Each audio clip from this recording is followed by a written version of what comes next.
యాకోబు పత్రికలో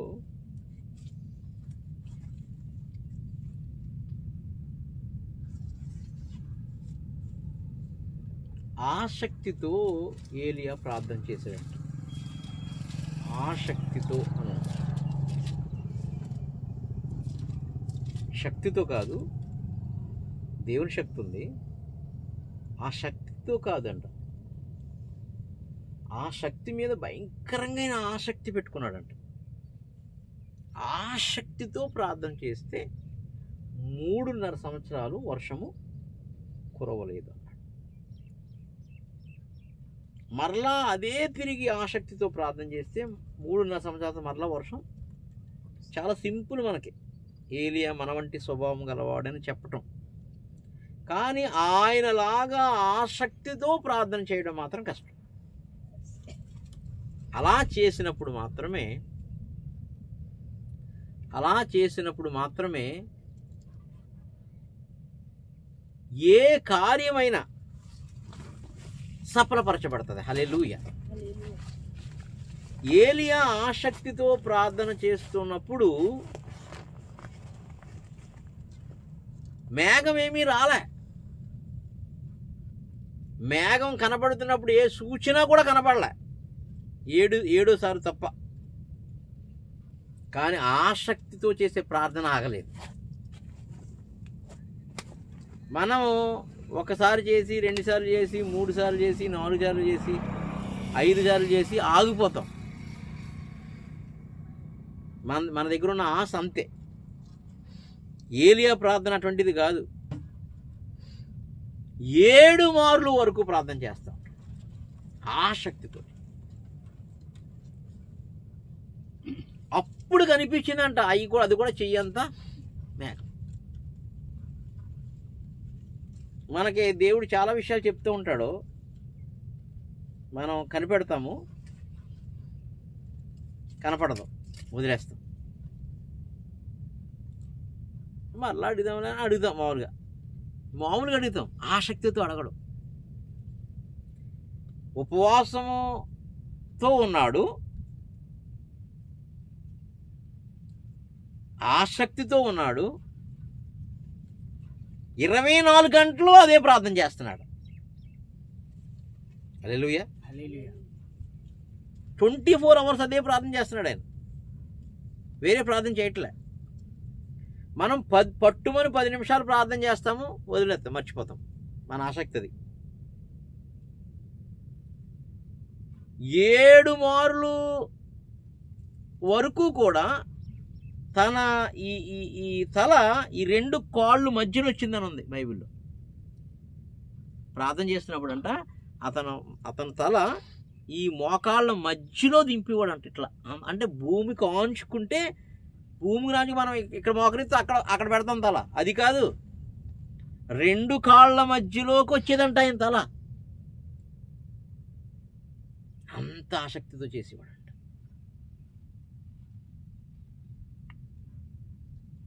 అప్పుడు దేవుని హస్తమే దించేలా చేయగలిగాడు. నా కుడి హస్తం నేను ఆదుకొనును, నా దక్షిణ హస్తం నేను ఆదుకొనును, నా హస్తం నేను బలపరచును అని చెప్తుంది కదా వాక్యం. ఆ హస్తం ఎప్పుడూ రెడీగానే ఉంటుందంట, ఆపత్కాలంలో నిన్ను ఆదుకోవటానికి, ఆపత్కాలంలో నీకు ఆశ్రయపురముగా ఉండటానికి, ఆపత్కాలంలో నీ అవసరం అక్కర్లు తీర్చివేయడానికి. కానీ నీ ఆసక్తి యొక్క తీవ్రత బట్టి ఆ హస్తం దిగొస్తుందంట. హల్లెలూయా. ఆసక్తి యొక్క తీవ్రతను బట్టి నీ హస్తము దిగొస్తుంది.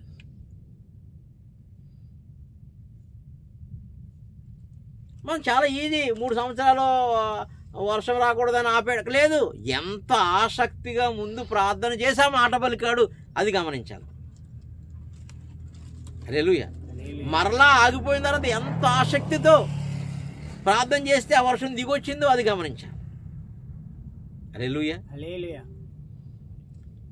ఏలియా నీలా నాలా మన వంటి స్వభావం గలవాడే, మనిషి స్వభావం గలవాడే, దేవదూతల స్వభావం గలవాడు కాదు, ఒప్పుకుంటాను. కానీ నీలాగా నాలాగా లిమిటెడ్ ఆసక్తితో ప్రార్థన చేసే వ్యక్తి మాత్రం కాదు. హల్లెలూయా. నీలాగా నాలాగా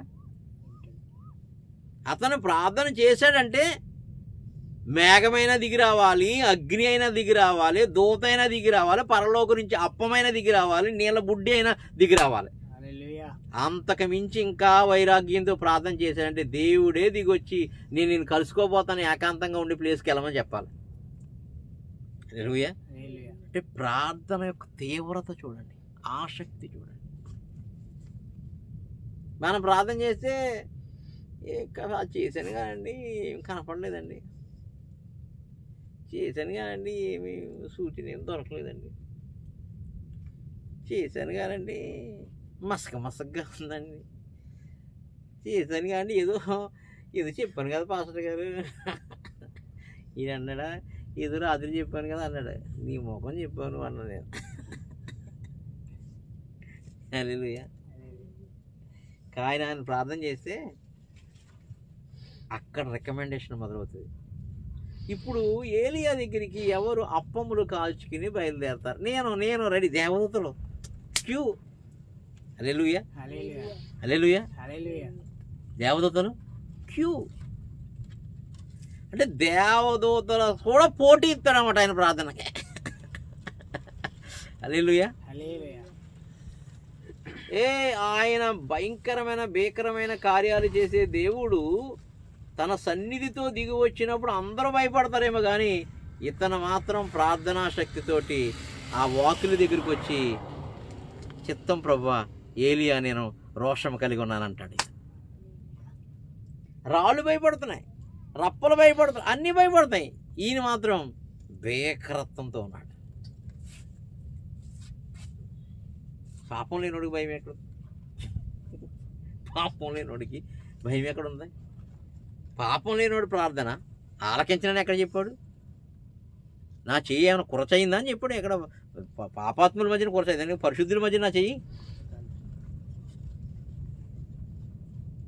కాబట్టి ఏలియా ప్రార్థన మనం నేర్చుకోవాలి. కర్మేలు పర్వతం మీద ఎగతాళి ప్రార్థన చేస్తాడు ఈయన. ఏ ప్రార్థన? ఎగతాళి ప్రార్థన ఉంటుంది. మనం ఎగతాళి ప్రార్థన ఎప్పుడైనా చేద్దాం ఏంటి? నీ దేవుడు ఏమైనా పడుకున్నాడేమో పైన లేపండ్రా, ఇదేంటిది? నీ దేవుడు ఏమైనా నిద్రపోతున్నాడేమో లేపండ్రా.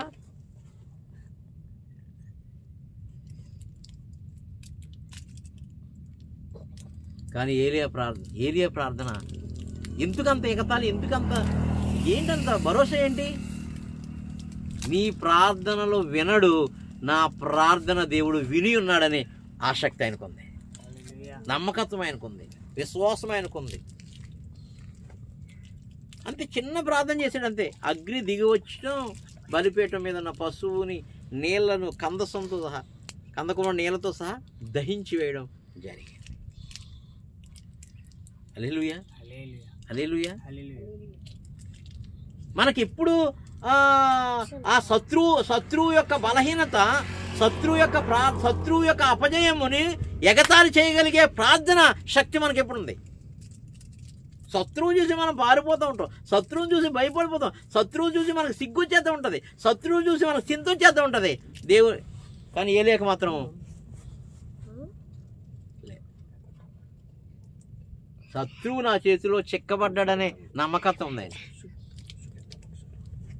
శత్రువు నా చేతిలో చిక్కుకున్నాడు, శత్రువు ఈరోజు నా చేతిలో చావబోతున్నాడని ఉంది దీనికి. శత్రువు నా చేతిలో శత్రువు ఈరోజు నా చేతిలో హతమార్చబోతున్నాడు కాబట్టి గేలి చేస్తున్నాడు. అరే అప్పుడు గొలియాతు గేలి చేయడం చూసాం మనం. ఎక్కడున్నారా నాతో పోటీ పడివాడని. ఇక్కడ ఈయన పోటీ తత్వం చెప్పట్లేదు, నా దేవునితో పోటీ వాడేవాడు ఎవడైనా ఉన్నాడా రండే అన్నాడు. అది ప్రార్థన. అసలు మీ దేవుడు నిద్రపోతున్నాడేమో, మా ఆకాశం మధ్యన ఉండేమో, లేకపోతే సగం దారిలో చాగిపోయాడేమో అన్నాడంటే, నా దేవుడే ఎంతటోడు, నీ దేవుడు ఎంతటోడు అని దేవుడికి సవాలు విసురుతున్నాడు ఈయన, మనుషులకు కాదు. ఇది ఇంకా ఎక్కువ స్థాయి. హల్లెలూయా. హల్లెలూయా.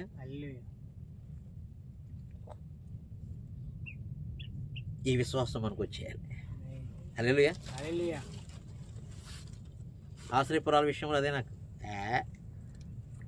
ఈ భూమి ఆకాశం తల్ల కిందలైపోయినా ఈ విశ్వంలో ఎవడైనా వచ్చి ఆశ్రయపురం పేరుపురం బీచ్లో ఉన్న ఆశ్రయపురాన్ని అడ్డుకుని పడగొట్టి ఇక్కడ లేకుండా చేసే దిక్కు ఎవరికైనా మొక్కు ఎవరికైనా ఉంటే బలం ఎవడుకుంటే రమ్మన్నాను. హల్లెలూయా.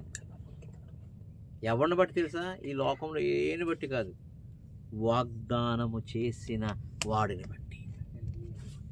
హల్లెలూయా. ఆయన యందు నమ్మకం ఉంచడం బట్టి, ఆయన మన దగ్గరకు వచ్చి చెప్పాడు కాబట్టి, చూపించాడు కాబట్టి, బయలుపరిచాడు కాబట్టి, వెల్లడి చేశాడు కాబట్టి. హల్లెలూయా. మన జీవితంలో ఆ ప్రార్థనలో ఆ అనుభవం వచ్చినప్పుడు దేనికి భయపడవు. హల్లెలూయా. దేనికి తల వంచవు. ప్రభువుకు మాత్రమే శిరస్సు వంచుతావు. నీ వైపే చేతులెత్తా. నిన్నే మ్రొక్కుతాను, నీ వైపే చేతులెత్తుతాను. నిన్నే మ్రొక్కుతాను, నీ వైపే చేతులెత్తుతాను.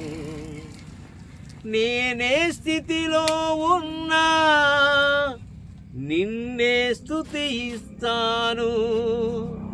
నేనేమై ఉన్నా నీ కృపనే తలస్తాను.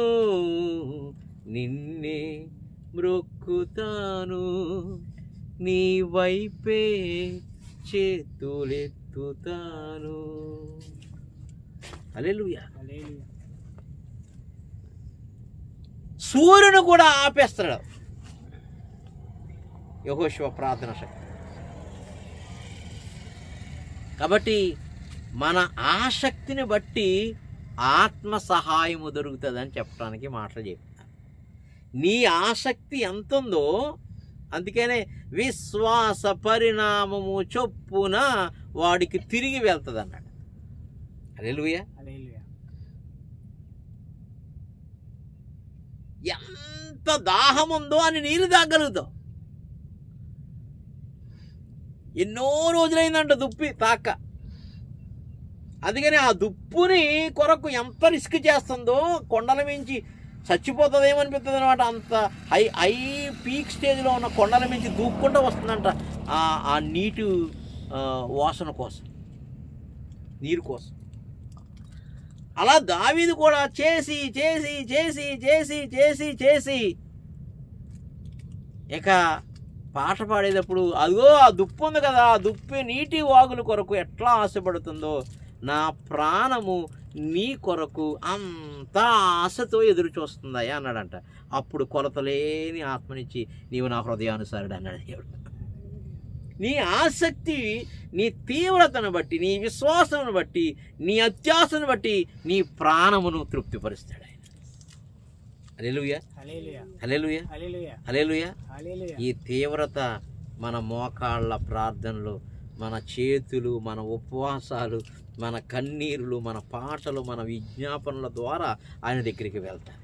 అప్పుడు ఆ మనవులు ఆయన అంగీకరిస్తారు. అందుకే నువ్వు ఇక్కడే ఉండు, అబధీర వృక్షం కిందకి వెళ్ళి నేను ఇంకా మొదలు పెడతాను. నువ్వు వస్తే ఏదో ఇట్లాగే అల్లరి చేస్తూ ఉంటావు, ఇది ఏదో చేస్తూ ఉంటాను, డిస్టర్బెన్స్ స్పిరిట్, నువ్వు అక్కడే ఉండు అన్నాడు. హల్లెలూయా. నేను వెళ్ళి మొదలెడితే దేవదూతలు దిగి రావడం, ఎక్కడున్నవాడు చూస్తున్నాడు. హల్లెలూయా. ఆయన చూడలే.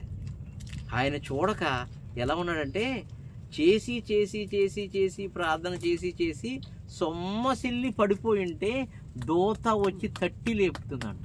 ఆ ప్రార్థన అత్యాసక్తితో ప్రార్థన అంటే నువ్వు ప్రార్థన చేసి చేసి చేసి ఇక బలం లేక పడిపోతావు. అది అత్యాసక్తితో ప్రార్థన అంటే.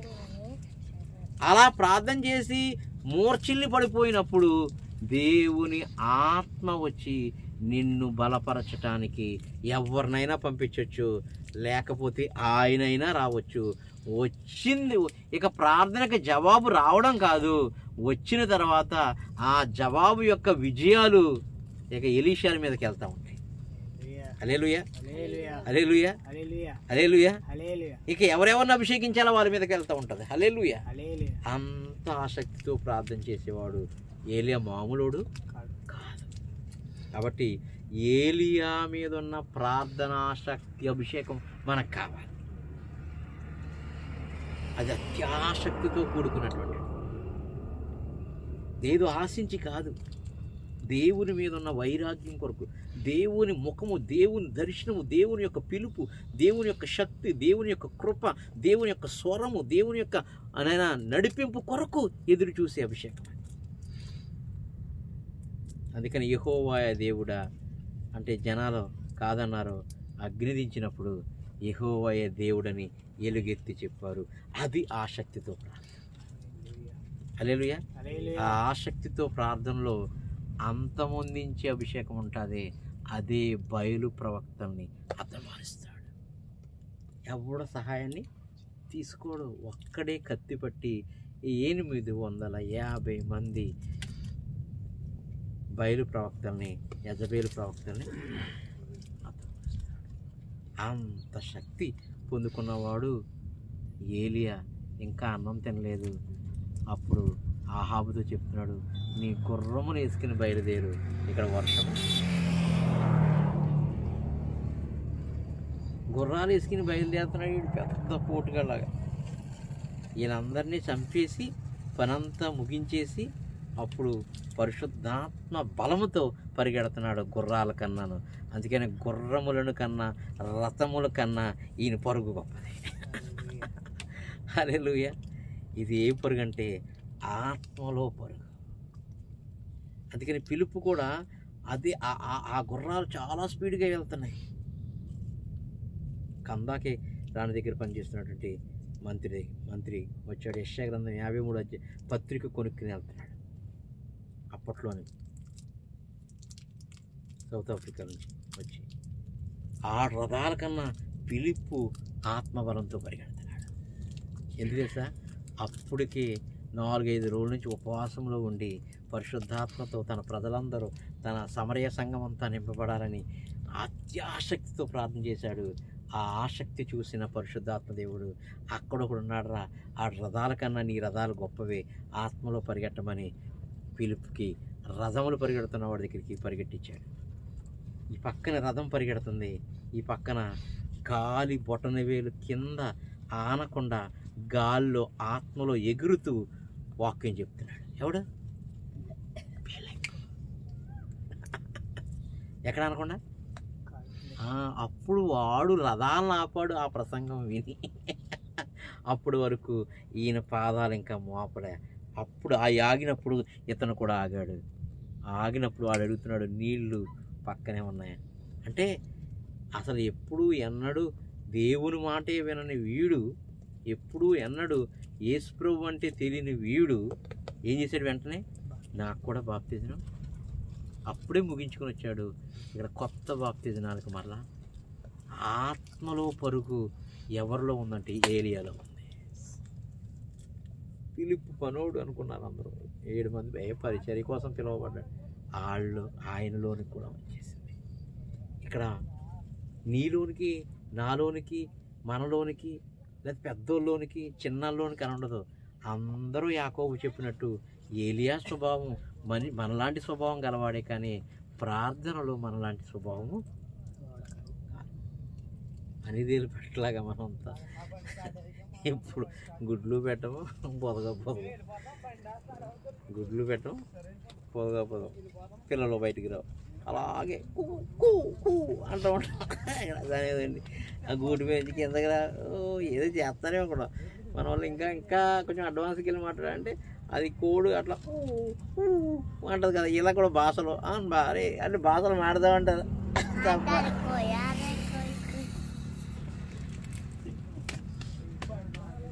ఏమి కాబట్టి అత్యాసక్తిలాగా ఏలియాలాగా మనం ప్రార్థన చేద్దాం.